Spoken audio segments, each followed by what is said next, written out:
Good morning students. अज आप unit 6 के JEE मीनस related question जी करन जा रहे हैं। सो साडा फर्स्ट क्वेश्चन है जो 2019 ਦੇ ਵਿੱਚ ਆਇਆ ਹੈ। In an interference experiment, the ratio of the amplitude of coherent wave is A1 upon A2 is 1 by 3. The ratio of the maximum and minimum intensity of the fringe will be, मतलब intensity maximum to minimum जो है उसकी value कितनी होएगी और सानू दिता कितना है A1 upon A2 is equal to 1/3। So साडे कोल जनरल जो फार्मूला होंदा है maximum intensity A1 plus A2 square, minimum intensity A1 minus A2 square, इन्हां दी रेशो है और सानू दिता है उसकी रेशो। सो इस तो असी A2 की वैल्यू फाइंड आउट कर लैने आ। So 3A1 is equal to A2। So ये वैल्यू ये फिल करते हैं maximum intensity minimum intensity. So A2 की वैल्यू साढ़े कोल है 3A1 स्केयर और A1 माइनस A2 की वैल्यू साढ़े कोल कितनी है -3A1 होल स्केयर। सो ये साढ़े कोल आ गया 4A1 whole square. Next is 2A1 whole square. So sort out करने तो बाद इतने आ जाएगा 16A1 स्केयर 4A1 स्केयर। सो दोनों कैंसल आउट हो गए। So answer is 4। तो इस क्वेश्चन की जो राइट ऑप्शन है वो है सी, आंसर इज़ 4।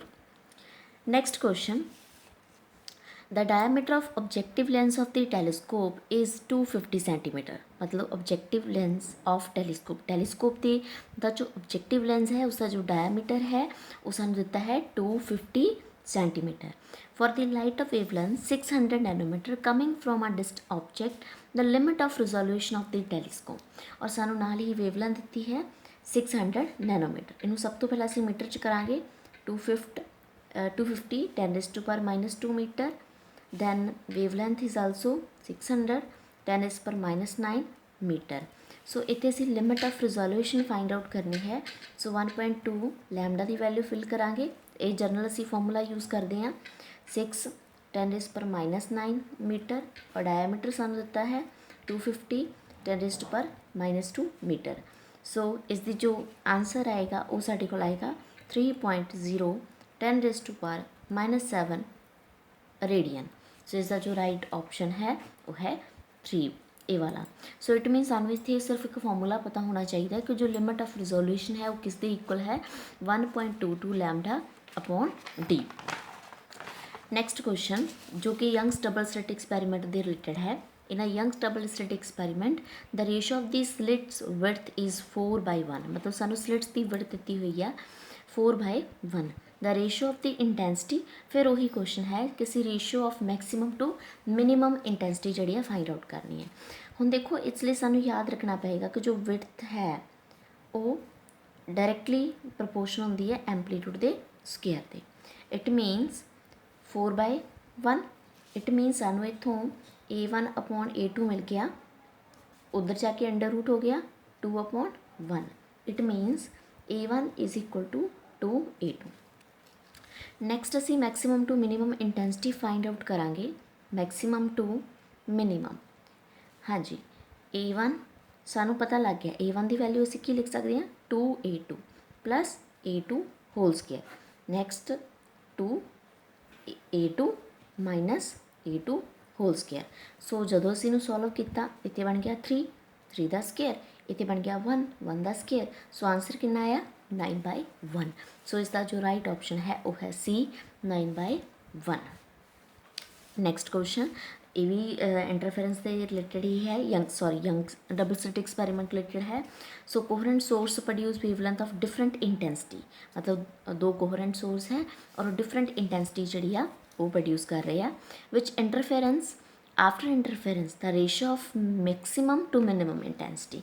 तो कहते रेशो कितना होएगा maximum and minimum intensity. So दोवां की सानू डिफरेंट इंटेंसिटी जी है वो दी हुई है।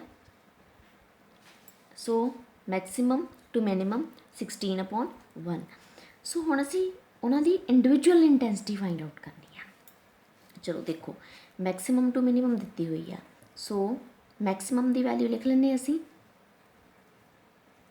होल स्केयर और मिनिमम की इंटेंसिटी भी असी लिख लें I1 माइनस I2 स्केयर और ये किस दे इक्वल है, ये है मैक्सिमम अपॉन मिनिमम, और जो सानू दिता होया है 16/1।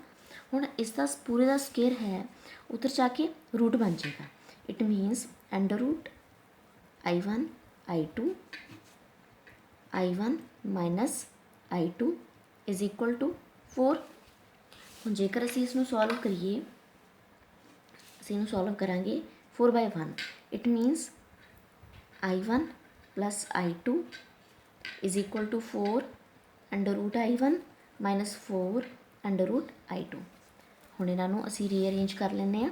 सो ये साडे कोल आ जाएगा 5 अंडर रूट I2 एंड इधर आ जाएगा 3 अंडर रूट I1।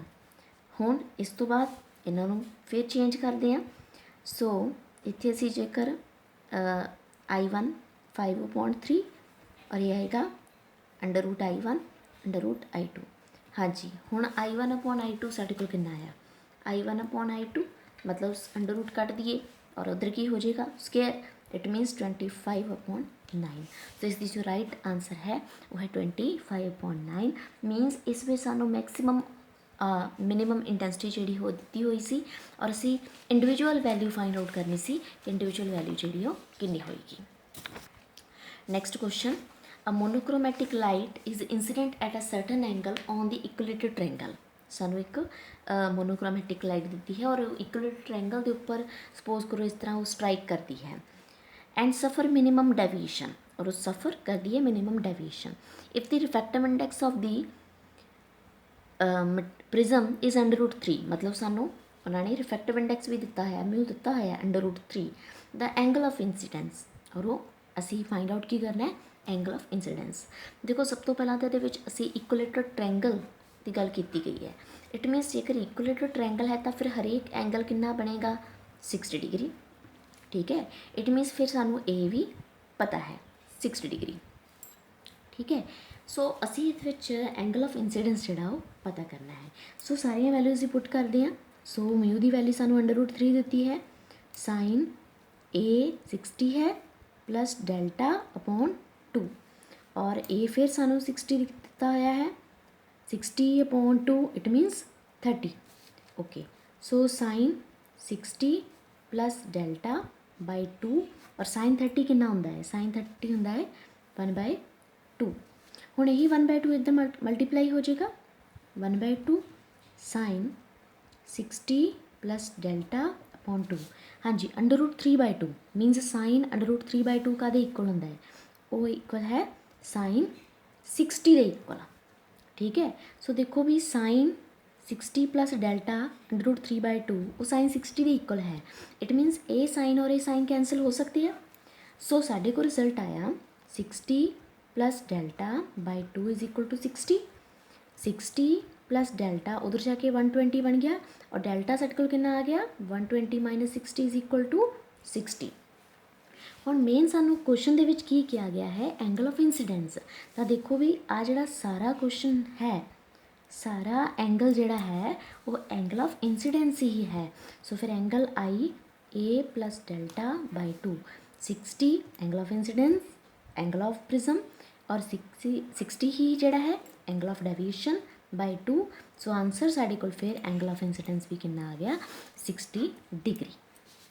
सो बहुत सिंपल क्वेश्चन सी जो प्रिज्म के उपर बेस सी, एंगल ऑफ मिनिमम डेविएशन उपर बेस सीगा। Next question, a beam of unpolarised light of intensity I0, मतलब हम पोलराइजेशन ऑफ लाइट के बेस से क्वेश्चन करने जा रहे हैं। और एक बीम है साढ़े कोल, अनपोलराइज्ड लाइट है और उसकी इंटेंसिटी जी I0 है, इस पास थ्रू अ पोलराइड, वो एक पोलराइड के थ्रू पास की है। ठीक है, एक साढ़े कोल अनपोलराइज्ड लाइट है, वो पास की है और उसकी इंटेंसिटी जी है वो I0 है। एंड देन अनदर पोलराइड, एक होर polaroid which is oriented so that principal axis make a angle 45 degree. मतलब एक साढ़े कोल पोलराइड है और एक होर पोलराइड है जिहड़ा इस एक्सिस के नाल 45 डिग्री एंगल बना रहा है। इट मीनस फिर इसकी एक्सिस इधर होएगी और वो पोलराइड इस फॉर्म च होएगा। मीनस हुण इहदा एंगल कितना बन गया 45 डिग्री।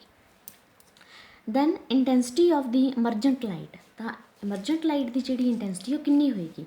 देखो आई नॉट जी है इत्थे आ गई और उस तो बाद हुण कितनी बाहर आएगी, मेन साडा क्वेश्चन ये है।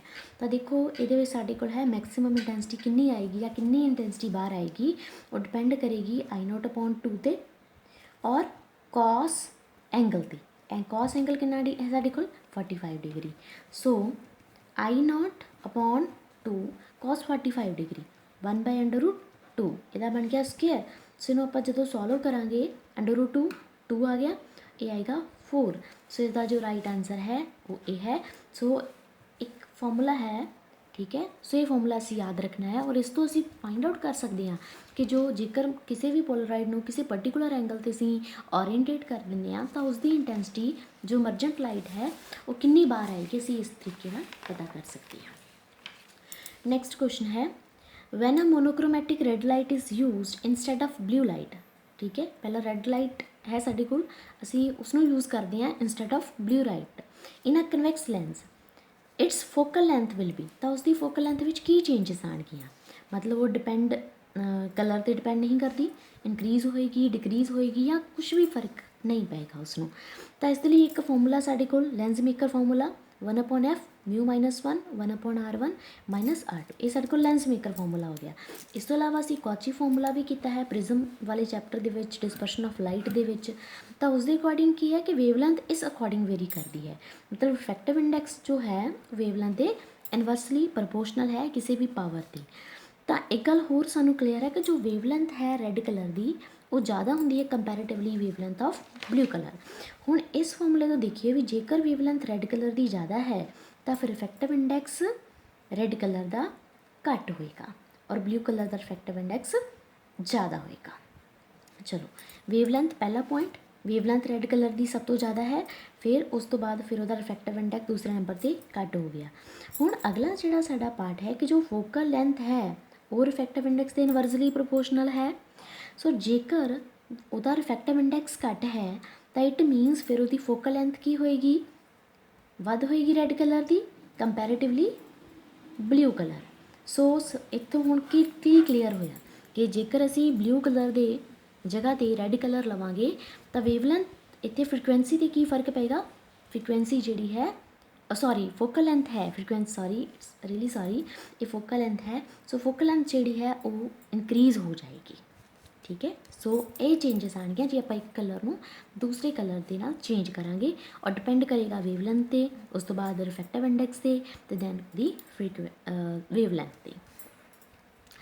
नेक्स्ट क्वेश्चन है when a unpolarised light of intensity I naught is incident on a polarising sheet, एक अनपोलराइज्ड लाइट है आई नॉट उसकी इंटेंसिटी है और वो पोलराइजिंग शीट के उपर स्ट्राइक की है। The intensity of light which does not gate transmitted is, मतलब हुण वो लाइट की असी इंटेंसिटी दसनी है जी ट्रांसमिट नहीं हुई। देखो जो भी लाइट इंसीडेंट करती है पोलराइड ते तो वो हाफ जी इंटेंसिटी है वो पोलराइज्ड हो जाती है, इट मीनस हाफ पोलराइज्ड होगी तो हाफ जी फिर ट्रांसमिटेड की फॉर्म के आएगी। So intensity of polarised light साढ़े कोल कितनी आ गई आई नॉट अपॉन 2, तो साढ़े कोल रह कितनी गई। सो कितनी लाइट जी ट्रांसमिट नहीं हुई तो टोटल साढ़े कोल आई नॉट सी, जिन्नी पोलराइज्ड होगी उस चो माइनस कर दो।